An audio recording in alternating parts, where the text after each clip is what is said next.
पूर नियंत्रणाच्या बद्दलच्या एकूण उपाययोजना करण्यासंदर्भातली एक बैठक आज जिल्हाधिकारी कार्यालयामध्ये संपन्न झाली।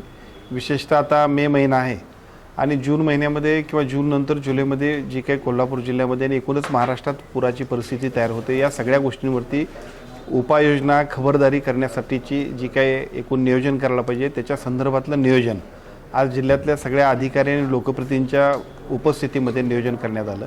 विशेषतः त्याच्यामध्ये ज्या पद्धतीनं आलमट्टी धरणामुळे भविष्य काळामध्ये सुद्धा पुराचा एकूणच सांगली आणि कोल्हापूरला जो फटका बसतो त्याच्याबद्दलचं योग्य नियोजन करण्याबद्दलच्या सूचना दिल्या।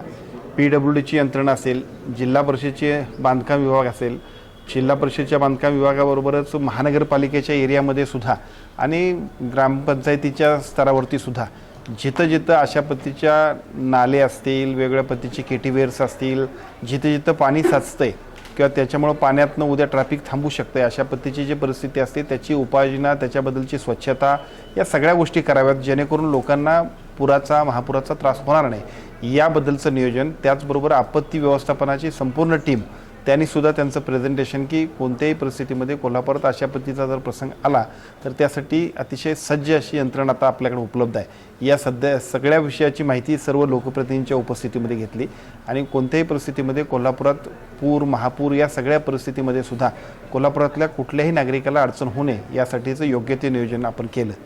बाबा खूप बोर होतंय, काहीतरी नवीन फ्रेश ऑर्डर करा ना। माझ्याकडे एक सरप्राईज आहे। स्वाद गोकुळचा, आस्वाद परंपरेचा, गोडवा नात्याचा, गारवा आनंदाचा, गोकुळ आईस्क्रीम सोबती प्रत्येक क्षणाचा। गोकुळ आईस्क्रीम